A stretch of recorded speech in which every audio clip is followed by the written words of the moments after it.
चीन सीमा प्रबंधन पर बोले विदेश मंत्री। थिंक टैंक कार्यक्रम को संबोधित करते हुए जयशंकर ने कहा कि पिछली सरकारों ने भारत के अंतर्राष्ट्रीय संबंधों का उतना प्रभावी ढंग से उपयोग नहीं किया जितना अधिक किया जा सकता था। शक्तियां संतुलन बनाती हैं, शक्तियां जमीन पर रहती हैं। फैंसी बयानों से कुछ नहीं होता। लद्दाख में चीन के साथ जारी सीमा तनाव काफी पुराना है। इस पर विदेश मंत्री एस जयशंकर का कहना है कि चीन को सीमा प्रबंधन समझौतों का पालन करना चाहिए।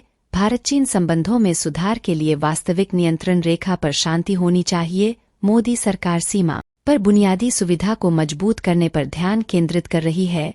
इसके अलावा जयशंकर ने राष्ट्रीय शक्ति के विकास को अधिक महत्वपूर्ण बताया है। थिंक टैंक कार्यक्रम को संबोधित करते हुए उन्होंने कहा कि पिछली सरकारों ने भारत के अंतर्राष्ट्रीय संबंधों का उतना प्रभावी ढंग से उपयोग नहीं किया जितना अधिक किया जा सकता था। जयशंकर ने कृत्रिम बुद्धिमत्ता और डीपफेक जैसी नई तकनीकों से राष्ट्रीय सुरक्षा को खतरा होने के प्रति आगाह किया।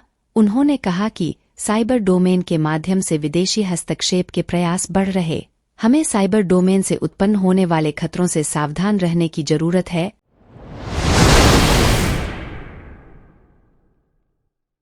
पुलिस और नक्सलियों के बीच मुठभेड़। छत्तीसगढ़ के कांकेर में पुलिस और नक्सलियों के बीच मुठभेड़ चल रही है। यह मुठभेड़ हिदुर के जंगलों में पिछले 1 घंटे से जारी है। कांकेर एसपी के एलेसेला ने मुठभेड़ की पुष्टि की है। मुठभेड़ में एक वर्दीधारी पुरुष नक्सली का शव बरामद हुआ है। वहीं एक AK-47 बरामद की गई है। मुठभेड़ में बस्तर फाइटर्स के आरक्षक रमेश कुरेठी बलिदान हो गए। खबर लिखे जानते तक मिली जानकारी के मुताबिक कांकेर जिले अंतर्गत थाना छोटे बेटिया क्षेत्र के हिदूर के जंगलों में नक्सलियों की उपस्थिति पर पुलिस की टीम सर्चिंग पर निकली। सर्चिंग अभियान के समय हिदूर के जंगलों में घात लगाए नक्सलियों ने पुलिस पर हमला बोल दिया। करीब 1 घंटे से मुठभेड़ जारी है। कांकेर DRG पुलिस और नक्सलियों के बीच यह मुठभेड़ चल रही है। आसपास क्षेत्र में सुरक्षाबलों द्वारा सर्च की कार्रवाई जारी है।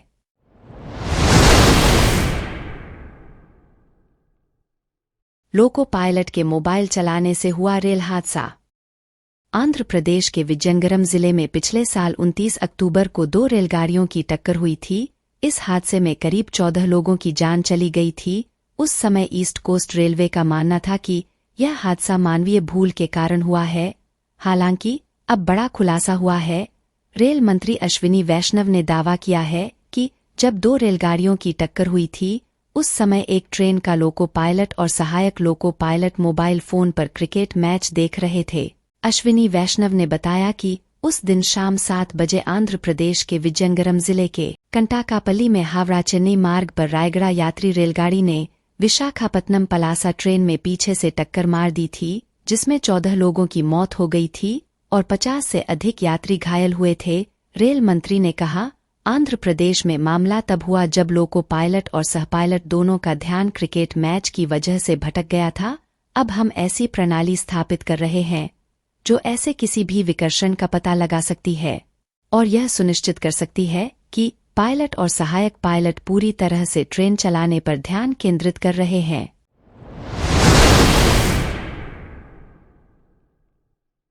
भारत और नेपाल के बीच शुरू होगी डिजिटल भुगतान सेवा। भारत में नेपाल के राजदूत शंकर प्रसाद शर्मा ने शनिवार को भारतीय रिजर्व बैंक के नए दिशानिर्देशों की सराहना करते हुए कहा कि नए निर्देशों से भारत नेपाल के बीच डिजिटल वित्तीय सेवाओं का विस्तार होगा। नए निर्देशों के तहत अब नेपाल के नागरिक प्रति डिजिटल लेनदेन के जरिए 2 लाख रुपए भारत से नेपाल भेज सकते हैं। इसके अलावा वॉक इन ग्राहक प्रति लेनदेन 50,000 रुपए भेज सकते हैं।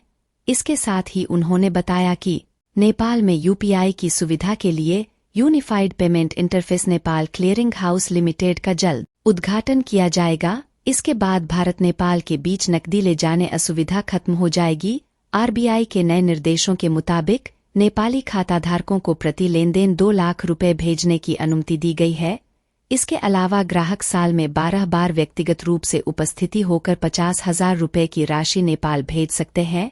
जून 2023 में NPCI इंटरनेशनल पेमेंट्स लिमिटेड और नेपाल क्लियरिंग हाउस लिमिटेड ने भारत के UPI और नेशनल पेमेंट्स इंटरफेस को एकीकृत करके दोनों देशों के बीच सीमा पार डिजिटल भुगतान की सुविधा शुरू करने का ऐलान किया था। इसे नेपाल में NPI नाम दिया जाएगा।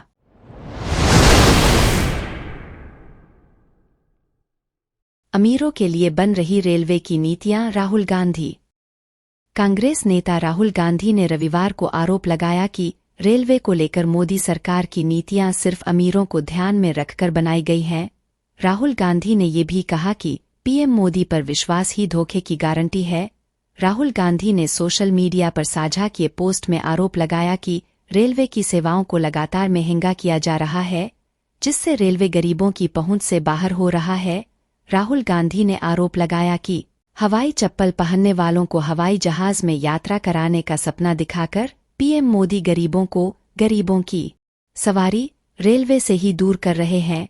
राहुल गांधी ने लिखा, कैंसिलेशन चार्ज, महंगे प्लेटफॉर्म टिकट के नाम पर हर साल किराए में 10% इजाफा हो जाता है।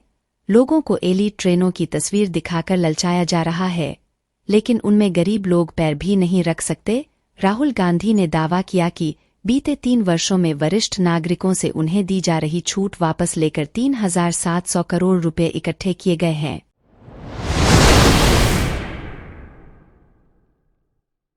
केंद्रीय कर्मियों के महंगाई भत्ते में होगी वृद्धि। केंद्र सरकार के कर्मियों और पेंशनरों को उनके महंगाई भत्ते एवं महंगाई राहत में 4% बढ़ोतरी का तोहफा मिलेगा। आगामी सप्ताह में डीए-डीआर बढ़ोतरी की घोषणा हो सकती है। भारत सरकार के श्रम एवं रोजगार मंत्रालय के श्रम ब्यूरो द्वारा 29 फरवरी को जनवरी 2024 के लिए अखिल भारतीय CPIIW की रिपोर्ट जारी की गई है।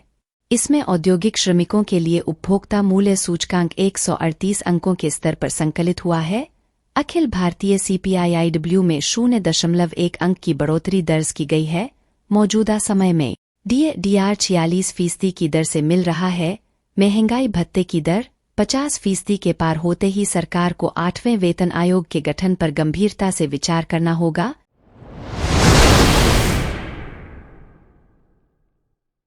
सरकार के हस्तक्षेप के बाद बैकफुट पर आया गूगल।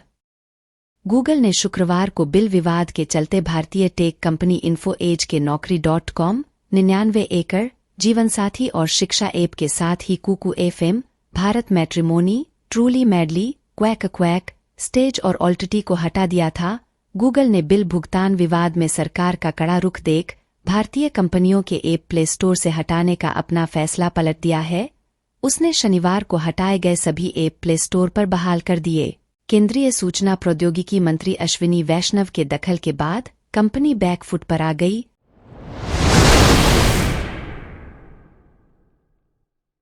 प्रदेश के मुखिया मोहन यादव और पुलिस विभाग के निर्देश पर आज पुलिस थानों में जनसंवाद का कार्यक्रम आयोजित किए जा रहे, जिसमें पुलिस और आम जनमानस के बीच समय समय पर संवाद किए जाने हेतु निर्देशित किया गया था। इसी कड़ी में रविवार को भितरवार में थाना पुलिस ने पुलिस जनसंवाद का आयोजन किया, जिसमें अनुभाग के SDM देवकी नंदन सिंह, तहसीलदार धीरज सिंह परिहार और नवागत थाना प्रभारी अतुल सिंह सोलंकी, नगर परिषद अध्यक्ष बलदेव अग्रवाल सहित जनप्रतिनिधि एवं समाजसेवी मौजूद रहे। तो वहीं जनसंवाद के दौरान अधिकारियों ने मौजूद लोगों से चर्चा की और कानून की बारीकियों और पुलिस कार्यशैली से लोगों को अवगत कराया।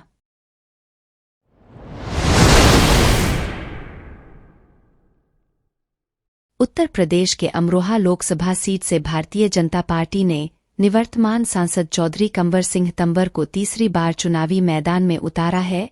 प्रत्याशी बनने के बाद वो आज अमरोहा पहुंचे, जहां कार्यकर्ताओं और समर्थकों ने उनका जोरदार स्वागत किया। बता दें कि गजरौला पहुंचने पर चौधरी कंवर सिंह तंवर ने भगवान श्री राम मंदिर के दर्शन किए। उसके बाद प्रेस वार्ता की, जहां उन्होंने कहा कि विपक्ष धराशाही है और उनका गठबंधन पहले भी हुआ था, अब भी उनका गठबंधन हुआ है, लेकिन उससे कोई फर्क पड़ने वाला नहीं है। उन्होंने कहा कि मोदी और योगी का डंका बज रहा है और अमरोहा लोकसभा सीट भी हम लोग जीत रहे हैं।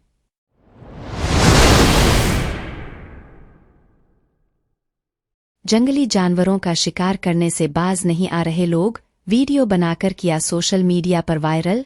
जंगली जानवर के शिकार करने के लिए लगाए कटीले तारों में फांसकर की जंगली जानवर सेही की मौत। तार के फंदे से सेही को निकाल कर किया दावत का इंतजाम।